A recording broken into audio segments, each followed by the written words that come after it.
verdad que estar en una casa como es esta, en la Casa de la Memoria, que hace tantos años que fuimos militantes y que conocemos toda la historia acá en Vicente López, es lindo que esta película que se vio hoy, que la gente entienda lo que se vivió en Cuba, lo que se vive y lo que se está viviendo en este momento, la ayuda necesaria que tenemos que darle como pueblo argentino.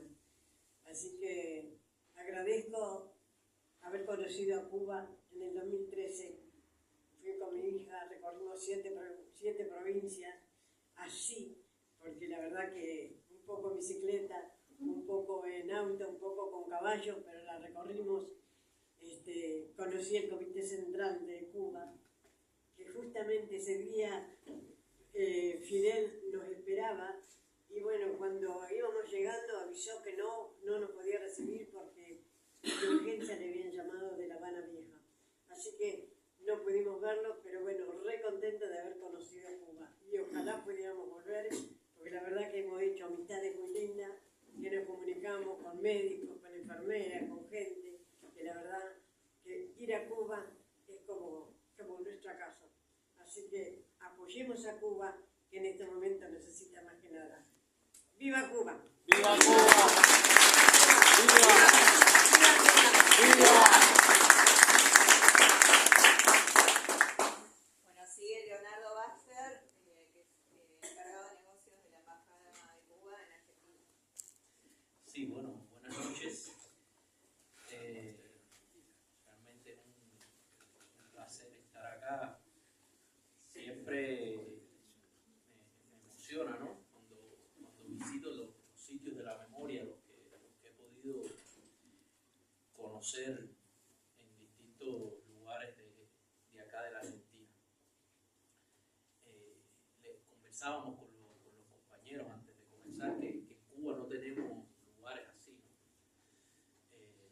Porque la dictadura de Batista operó de manera diferente,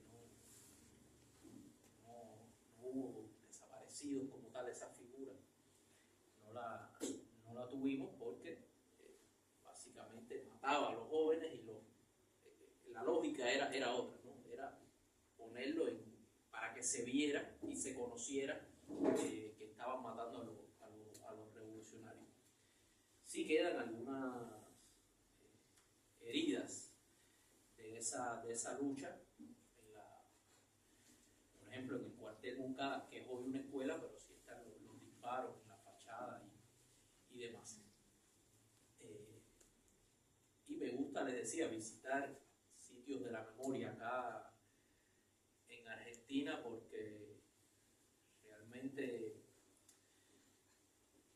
uno reconoce esta lucha de todo el pueblo argentino por reivindicar también su historia, por encontrar a los que no están. Y siempre digo también que cuando uno visita estos sitios,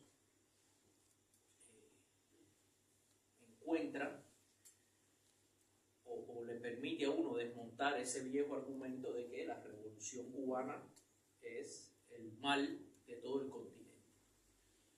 Entonces, en este sitio en que nos encontramos hoy, nos encontramos que se recuerda también a compañeros fusilados o desaparecidos del año 56.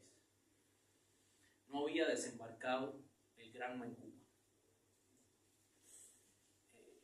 De manera que nadie podría culpar a la revolución cubana de algo que inició antes.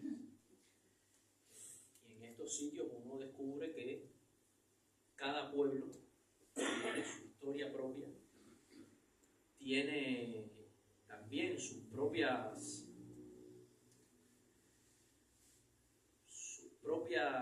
germina en todos los pueblos, sobre todo en América Latina, la semilla antiimperialista, que no nació ni siquiera en Cuba. El antiimperialismo nació con la Revolución Cubana. Eso es muy importante y quizás no se vio en el documental, que está muy bueno y me permite ahorrarme conversar sobre diversos temas de la historia de Cuba.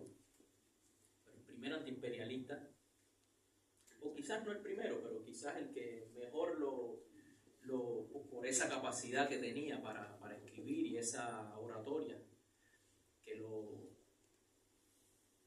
que tanto lo caracterizaba fue Martí.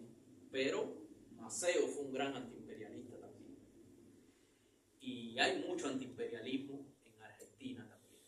No somos los cubanos ni la Revolución Cubana los dueños del antiimperialismo en nuestra región.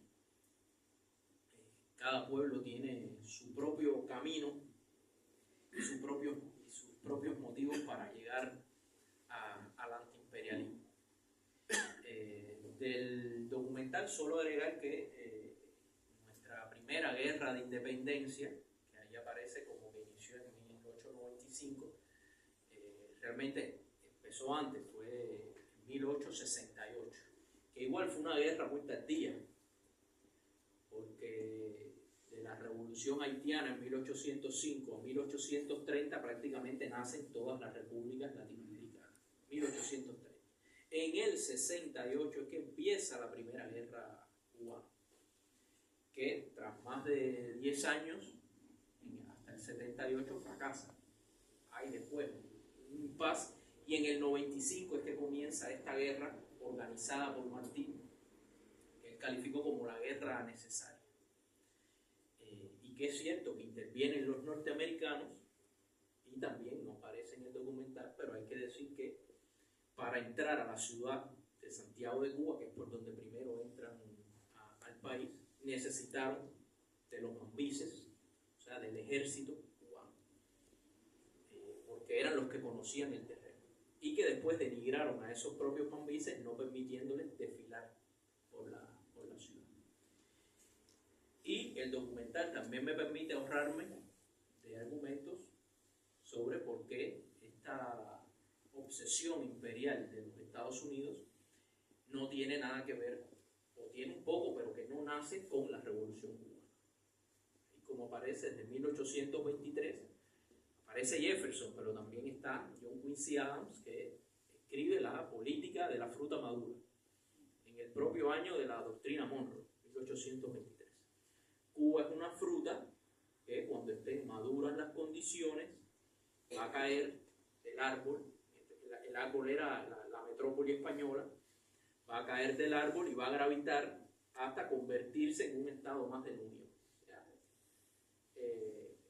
es lo mismo que planteaba Jefferson. Estaba mirando a Cuba con apetencia. Un poco tiene lógica también, porque tengan en cuenta que lo que nos separa son 180 kilómetros. Es un factor que a veces se les olvida a quien habla de Cuba y Estados Unidos, y parecería que son dos países muy, muy distantes, y en esa lógica imperial resulta lógico creer que ellos tienen que ser los dueños de una isla que está a 180 kilómetros. Entonces desde ahí viene esta apetencia, que después, hoy todavía, siempre recordamos que hoy todavía hay historiadores norteamericanos que le cuestionan al entonces presidente McKinley, bueno, ¿por qué le dio la independencia a Cuba? ¿Por qué los cubanos nacimos como una pseudo república, es verdad? Pero ¿por qué nuestro estatus no es el mismo que el de Puerto Rico? Si fuimos en el mismo combo que el de Filipinas, la jugamos en Puerto Rico. Por ahí hubo una discusión en su momento en Estados Unidos que decía, bueno, el problema es que en Cuba hay una cantidad de negros y esclavos y es una población muy inculta que tendría que asumir entonces Estados Unidos. Era parte de la discusión a inicios del siglo XX. Lo cierto es que nacemos como una pseudo república, con una constitución redactada en los Estados Unidos, con un presidente impuesto por los Estados Unidos, donde los Estados Unidos era dueño de las mejores tierras, de las fábricas, de las industrias, de los centrales azucareros, de casi todo, de los bancos.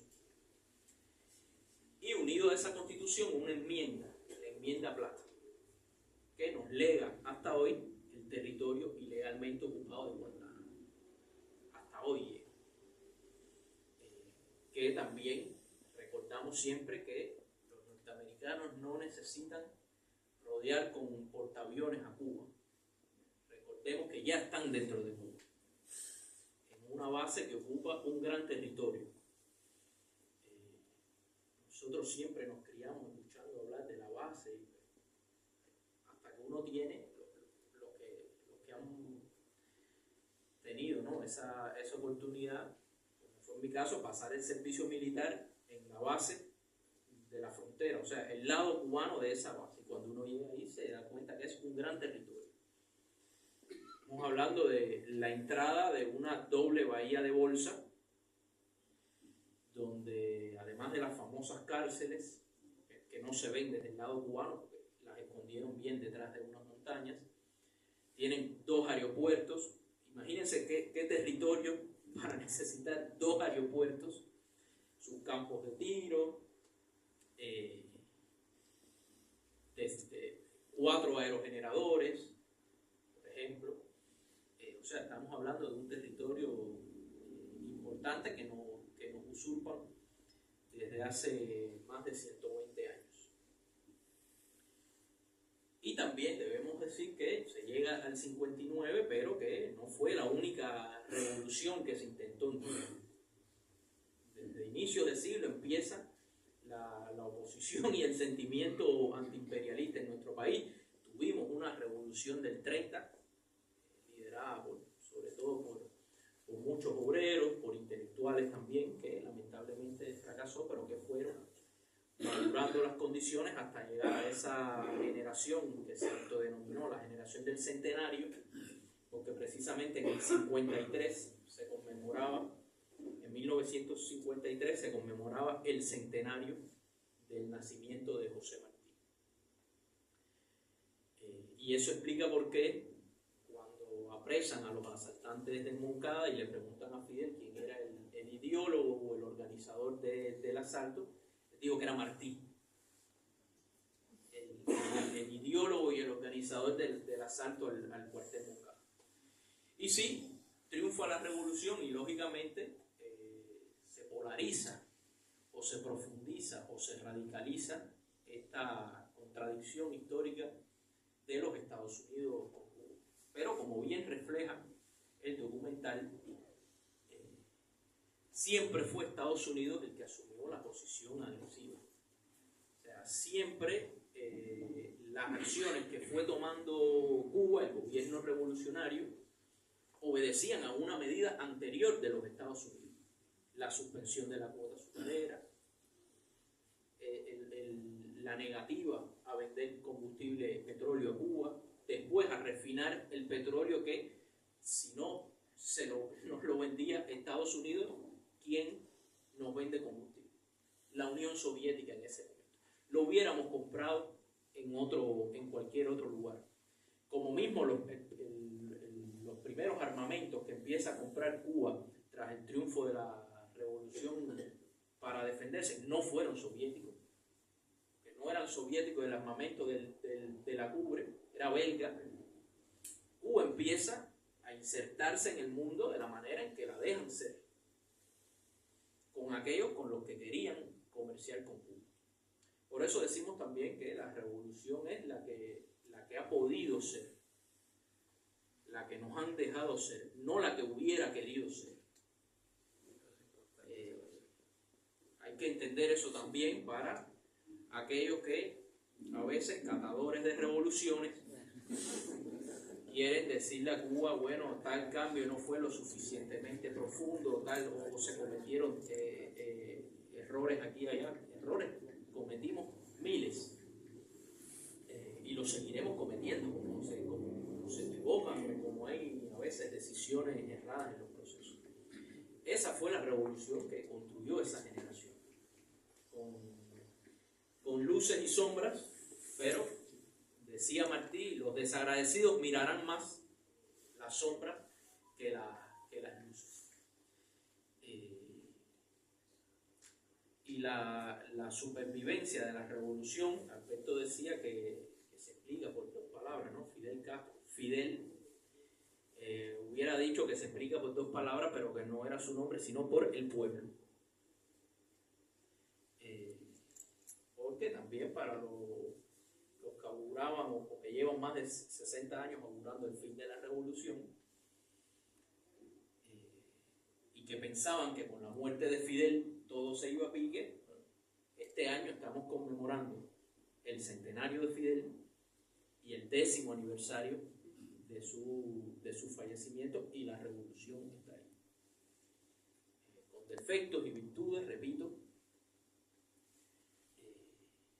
Pero bueno, para los que se pregunten cuán revolucionaria es Cuba hoy, habría que decir, bueno, cuán revolucionario sigue siendo hoy sufrir las carencias y las miserias a las que se enfrenta el pueblo cubano, y seguir estando y levantándose y apoyando, por ejemplo, al noble pueblo palestino, a pesar de que, como tantas otras veces en nuestra historia, hubiera sido mucho más fácil claudicar. Y, por ejemplo, Fidel lo señalaba en algún momento, porque la propuesta fue: salgan de Nicaragua y quitamos el bloqueo, o salgan de África y les quitamos el bloqueo. Y Cuba nunca se dio. Y así sigue siendo Cuba hoy. Cuba y la política exterior de la Revolución Cubana, regida por principios como el internacionalismo, el antiimperialismo, el latinoamericanismo, la solidaridad, siguen en el mismo eje. Y habría que ver las palabras de nuestro canciller y las respuestas y las réplicas al representante de los Estados Unidos hace apenas 3 días para entender cuán antiimperialista y revolucionaria sigue siendo Cuba. Que nuestra economía no es ejemplo para el mundo, es cierto. Pero lidiamos también con factores naturales. No fuimos bendecidos con los enormes recursos naturales que tienen ustedes acá. No tenemos una pampa húmeda, no tenemos la Patagonia, no tenemos gas, no tenemos petróleo, por lo menos en las cantidades que las tienen ustedes. No tenemos esas tierras fértiles que nos hubieran permitido producir quizás más los alimentos que hoy tenemos que importar. Nosotros tampoco igual ya no tenemos. Casi no tenemos, La Patagonia, chao. Y entonces, eso también, pese a que nuestro sistema declarado es socialista y la organización de nuestra economía, hay que entender, y a veces se les olvida incluso a los amigos, que cuando Cuba se inserta al mundo, lo hace con las reglas que rigen en el mundo. Y en el mundo priman unas reglas que no son las de una economía socialista. Cuando Cuba va a comprar un cargamento de combustible, de leche en polvo, de arroz, de reactivos para hacer los medicamentos, lo tiene que hacer pagando como todos los países. Nadie nos regala nada. Sí, en determinados momentos, como se veía en el material, contamos con un sistema de relaciones internacionales que te permitía que, por ejemplo, existiendo el bloque socialista y demás, fuera un poco más fácil esa relación. Pero nunca nadie le ha dado nada gratis a Cuba. O sea, Cuba entregaba azúcar a la Unión Soviética y demás. Tampoco Venezuela jamás entregó combustible y petróleo gratis a Cuba, como parece hoy en algunos titulares. Sí, lo hizo en virtud de un convenio bilateral y en pago a los miles de médicos que todavía hoy están en Venezuela. Porque ahora, a raíz de los lamentables terremotos, inmediatamente la ultraderecha empezó a mover. ¿Y dónde están los zurdos que no han informado? Bueno, Cuba no tiene que informar que va a enviar, porque Cuba ya estaba en Venezuela. Y de los primeros médicos que empezaron a atender estaban los cubanos, porque ya estaban ahí. Después sí han ido dos contingentes de rescatistas que todavía están trabajando. Pero la brigada médica cubana ya estaba en Venezuela. Y en su momento fueron miles de maestros también. Y después fueron miles de trabajadores sociales para las diferentes misiones que impulsó el comandante Chávez.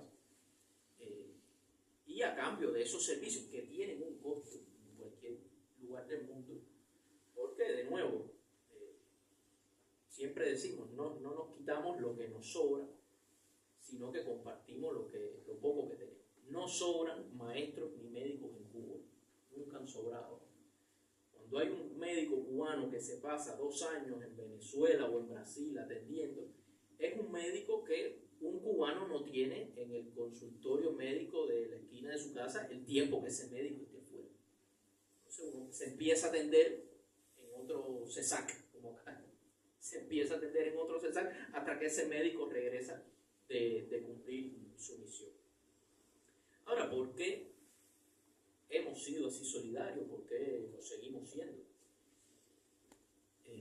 Bueno, un poco por lo que decía Alberto. Porque devolvemos al mundo la solidaridad que en otros momentos hemos recibido. Y la devolvemos de la manera en la que podemos, que es con médicos y con maestros, médicos y no bombas. Es lo que devolvemos. ¿Por qué fuimos al África? Porque los cubanos que no somos así, nuestro poeta nacional, que después descubrí que escribió sus poemas más famosos estando en Argentina, Nicolás Guillén, escribió: en Cuba el que no tiene de Congo tiene de Caraballo.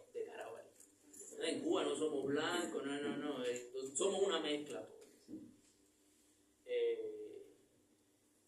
Y tenemos esa deuda con África. Somos africanos, somos caribeños, somos latinoamericanos y teníamos una deuda también con África, y sobre todo en los años 60, cuando empiezan los movimientos de liberación y demás, lo que consideramos que a solicitud de esos movimientos de liberación para enfrentarse a los regímenes coloniales, teníamos una deuda histórica con África. Y se demostró en África, en la lucha con el apartheid, que tampoco éramos satélites de la Unión Soviética, porque hay sobrados elementos que demuestran que los cubanos en África no hacían lo que querían los soviéticos. Y también habría que ver, en el documental no aparece la respuesta que Fidel le da a Khrushchev cuando se lleva esos misiles, una respuesta contundente. Y a nivel popular quedó aquel cántico que como respuesta a Khrushchev también: Khrushchev mariquita, lo que se da no se quita.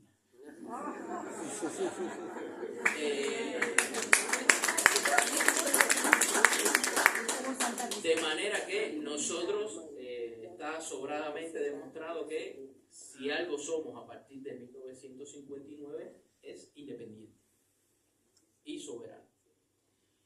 Y como esa generación cometió la herejía de hacer una revolución socialista a 90 millas de sus costas, como decía Fidel, generaciones y generaciones de cubanos hemos tenido que pagar un precio. Hubiera sido mucho más fácil arrodillarse. Ahora no está en nuestro ADN, en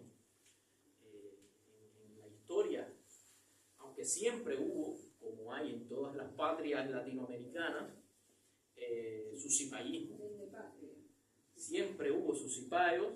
También en su momento hubo quien quería continuar perteneciendo a España, y porque, como casi siempre ocurre, esos cipayos son a veces peores que el amo. Porque a los estudiantes de medicina nuestros, quizás no conocen ustedes historia, pero a los 8 estudiantes de medicina los fusilaron por empuje del cuerpo de voluntarios. El cuerpo de voluntarios era cubanos que se alistaban como voluntarios al ejército español. No eran españoles, eran cubanos, entonces vigilaban. Y una delación o un falso caso que construyeron en aquel momento condujo al asesinato de 8 estudiantes de medicina por supuestamente profanar la tumba de un general español. Entonces, cipayos y anexionistas hay también en la historia cubana. Siempre han sido los menos. Siempre han sido los menos, afortunadamente. Y ahora nosotros nos enfrentamos también en Cuba, en estos días que transcurren, al mismo dilema al que se enfrentó Martí. Los cipayos están reverdeciendo. Es aquellos que quieren anexarse prácticamente o someterse a lo que diga Estados Unidos en un momento extremadamente complejo, porque a todo este escenario de asfixia y de recrudecimiento del bloqueo, el cual venimos transitando hace décadas, se suma un elemento nuevo, que es la amenaza de la agresión militar. Eso es nuevo. Es cierto que estuvo Girón, es cierto que estuvo los días complejos de la crisis de los misiles, pero no estaba tan presente esa amenaza hace varias décadas como lo parece hoy. Uno escucha casi a diario, a veces hay días que hasta en 2 o 3 ocasiones en el día el presidente de los Estados Unidos se refiere a Cuba, o el secretario de Estado o algún otro funcionario, siempre utilizando algunos medios, porque toda esta guerra multidimensional contra Cuba tiene en primerísimo lugar un componente mediático, que es contra el que primero hay que armarse, porque confunde incluso los amigos. Todos hoy estamos expuestos y seguramente nos comeremos en el día mínimo 2 o 3 fake news. Hay incluso quien lo hace con buena intención y te dice: va un submarino nuclear ruso para Cuba. Tiene que salir la embajada rusa en La Habana a decir: no está viniendo nada. O hay quien dice: bueno, ya va otro barco de petróleo ruso para Cuba, ya van a disminuir los apagones. Y no. En estos más de 6 meses, desde mediados de diciembre que Cuba empezó, que se cortó el envío de combustibles de Venezuela a Cuba, o sea, fíjense, antes del 3 de enero, Cuba ha recibido solo un buque de petróleo, que fue en la primera semana de abril, me parece, de Rusia. Un buque en más de 6 meses. Cuba necesita 8 buques al mes. O sea, en todo este periodo, alrededor de 50 buques de combustible hubiera necesitado Cuba para funcionar con normalidad. Ha recibido solo uno. Cuando llegó ese buque que se refinó ese combustible, se vio que inmediatamente, menos durante una semana, los apagones disminuyeron, no a 0, está claro, pero disminuyeron considerablemente. La Habana se iluminó. Hoy, por ejemplo, antes de entrar acá, volvió a caerse, como hace 3 días, el sistema electroenergético nacional en Cuba. Eso significa que se apagó todo el país.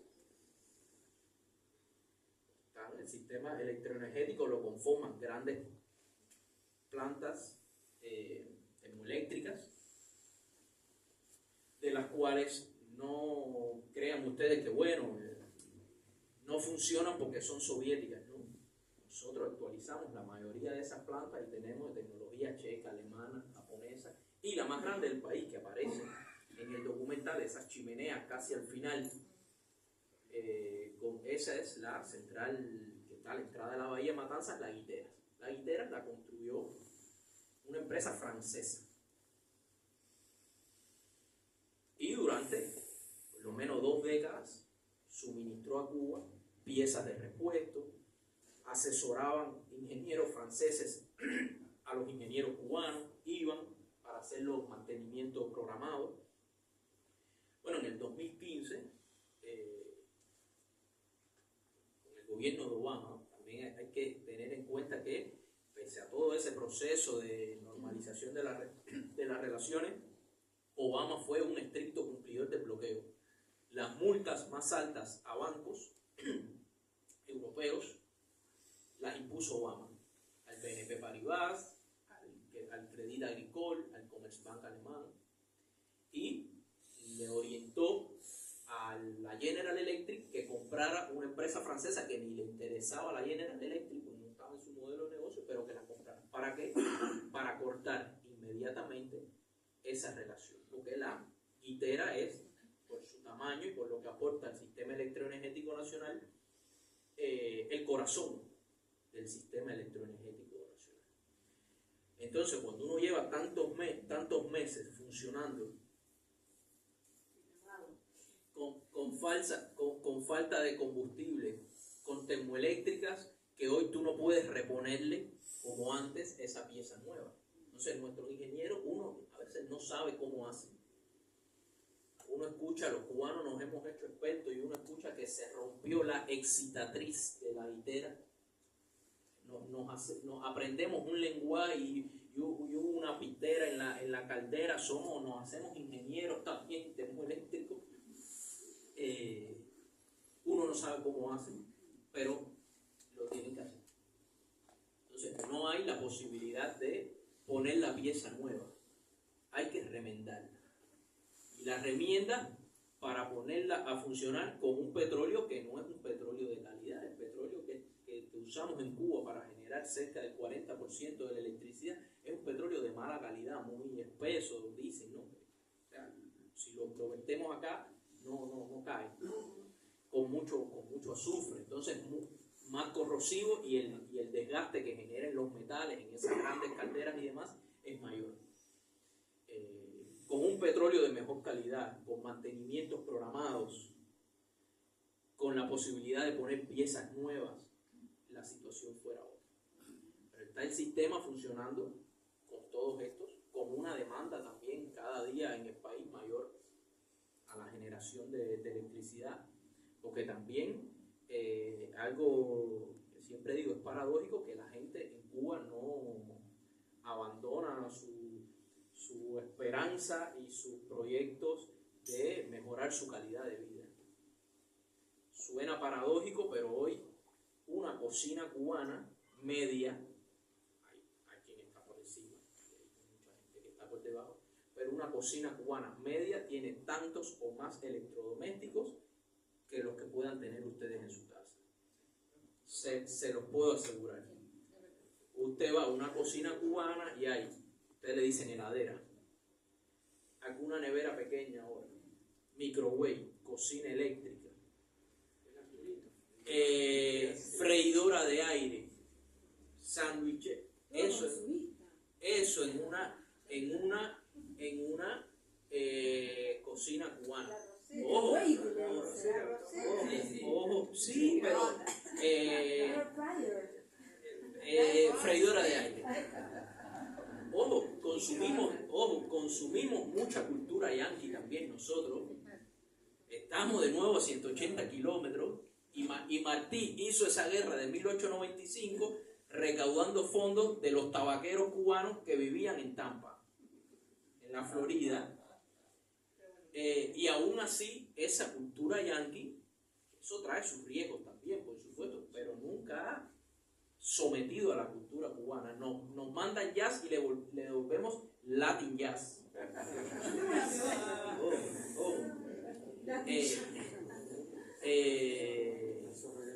Pero forma parte también de esa relación histórica entre dos países que por cuestiones geográficas, históricas, están condenados a entenderse. Si no hay buenas relaciones o relaciones de buena vecindad entre Cuba y Estados Unidos, como se ve ahí, no ha sido por voluntad de Cuba. Si no están solucionados el tema de las llamadas compensaciones por las nacionalizaciones a partir del 60, no fue por problema de Cuba. En Cuba, 6 países tenían propiedades. Estados Unidos era el mayor propietario. Pero Francia, España, Suiza, Reino Unido, creo que el otro es Alemania, tenían propiedades. Los otros 5 países se sentaron y negociaron. No inventamos los cubanos las nacionalizaciones en el mundo. Son procesos que han ocurrido en otros países. Y después las nacionalizaciones empiezan a ocurrir en Cuba, sobre todo a partir de que empieza esa agresividad de los Estados Unidos, porque la idea inicial era tener una relación de vecinos y entre iguales. Está claro que la primera idea de los Estados Unidos es que la revolución duraba 6 meses. Por eso tampoco nunca se sentó a la mesa, porque voy a negociar compensaciones y nacionalizaciones si estos jóvenes barbudos lo que demoran ahí son 6 meses. Está visto que no fue así. Y ese proceso fue un poco la justificación también para lo que ellos empezaron a denominar el embargo. O sea, como me nacionalizaste, yo te embargo bien. Entonces secuestraban aviones de pasajeros en Cuba, llegaban a los Estados Unidos, la ley internacional dice, bueno, tienes que meter preso a un terrorista porque el que secuestra un avión es un terrorista y devolverme el avión porque es de Cubana Aviación. Bueno, los aviones se quedaban allá. Y dinero que pudiera haber en los Estados Unidos, lo secuestraban, además de todo el que se llevó Batista y su gente. De manera que Cuba siempre ha sido el Estado agredido. Ahora empieza a presentarse, sobre todo en estos días, como si nosotros fuéramos el agresor. Porque en esa orden ejecutiva del 29 de enero, donde Trump establece el bloqueo petrolero, ya le dice bloqueo. Fíjense ustedes cómo ha dejado de aparecer, incluso en Clarín, acá, la palabra embargo. Nadie usa ya embargo. Ahora es bloqueo porque el amo del norte dice que es bloqueo y que hay que bloquear. Bloquear que en el siglo XXI no significa rodear de barcos, mucho menos a un pequeño país como Cuba, que era el argumento que usaba a veces quien decía, bueno, no, Cuba no está bloqueada, que no la vemos rodear. Bueno, quizás en la Edad Media uno tendría que rodear a un país en el siglo XX y siglo XXI, como funciona el sistema financiero internacional, basta con desconectar a ese país de los bancos, de las instituciones, porque ese es el impacto quizás más profundo hasta este bloqueo petrolero del bloqueo. La inclusión de Cuba en la primera administración de Trump, que nos incluyó sin argumento alguno en la lista de estados patrocinadores del terrorismo, inmediatamente hace que se encienda, aunque es una lista unilateral de Estados Unidos, aunque no hay una evidencia de que Cuba patrocina el terrorismo, inmediatamente en los bancos se enciende una alarma, porque cualquier dinero que diga que es de Cuba, del gobierno de Cuba, de una empresa cubana, está diciendo el gobierno de los Estados Unidos que puede estar siendo utilizado para patrocinar el terrorismo. Y como funciona el sistema financiero internacional en cualquier banco del mundo, en el board, en la junta directiva, hay alguien sentado del JP Morgan. El sistema financiero internacional es así. Incluso bancos en países que sus gobiernos son amigos de Cuba, pero que los bancos son instituciones privadas y que tienen intereses también.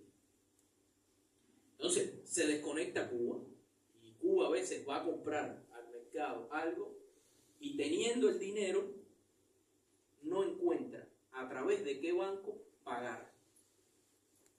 Es algo que no se entiende. Me voy a apurar, me voy emocionando. Fui criticado al comienzo, debo decir que fui criticado al comienzo, pero me fui emocionando en la charla. Eso es un efecto que quizás la gente no conoce, porque la gente quizás dice, bueno, Cuba no puede comprar nada en Estados Unidos prácticamente. A veces nos ha ocurrido eso mismo, implantes cocleares para niños y coagulos. Que nos guste o no, Estados Unidos tiene la patente de muchas tecnologías o se producen ahí cosas que exclusivamente se producen ahí. Cuba no puede comprar nada en el mundo que tenga entre sus componentes un 10% producido en Estados Unidos, un 10%. Para los que dicen, bueno, Cubana Aviación no tiene aviones nuevos. ¿Qué avión en el mundo hoy? Porque el fuselaje puede ser francés, la turbina es japonesa, la electricidad es francesa, pero la patente del software con el que el avión solo a veces no son ni cosas materiales, las patentes juegan. Cuba no puede acceder a eso en el mundo. Eso quizás son algunos de los efectos del bloqueo que se conocen. Lo del sistema financiero es más cruel, y lo del bloqueo energético es dramático, como vieron ustedes. Hay que estar, hoy los cortes, bueno, hoy no debe haber prácticamente electricidad en todo el país, salvo quien tenga paneles solares, de ahí la importancia de la campaña de solidaridad, porque esos hospitales para atender niños, como únicos se salvan, primero con petróleo, y después es garantizando que esos hospitales, o policlínicos, o pacientes electrodependientes, que necesitan en su casa un panel con una batería porque se pasan el día conectado a un equipo, la solución más inmediata es un panel solar, porque el sol no nos lo puede bloquear, es lo único que tenemos. Y ahí entonces la importancia de la campaña a la que se ha sumado, por supuesto, la Casa de la Amistad, que la Casa de la Casalcina tiene a su favor que tiene un lugar. Eso a veces genera celos. Sin embargo, la casa Norte le ha ganado en originalidad y se ha convertido en una casa itinerante. Entonces, me han llevado a biblioteca, a una casona muy linda también, allá en Vicente López, y ahora a un sitio como este, que agradezco mucho por el simbolismo de acá. Y ya para ir cerrando y darle paso a alguna pregunta que quieran hacer y demás, decir que en Cuba no nos disputamos al Che. Realmente, por lo menos yo no siento que haya una disputa. Nadie niega la raíz argentina, todos tenemos claro que es argentino y siempre decimos que el Che ya llegó a Cuba siendo revolucionario, de manera que no lo enseñamos nosotros a él a ser revolucionario, y que nos legó, por el contrario, la raíz acaso más humanista de la revolución, que es guevariana, la aprendió el Che en su casa, con su madre Celia. De manera que ahí no hay disputa histórica por nuestra parte. Voy a ir cerrando porque sé que van a haber algunas preguntas y ahí las contestamos. Gracias.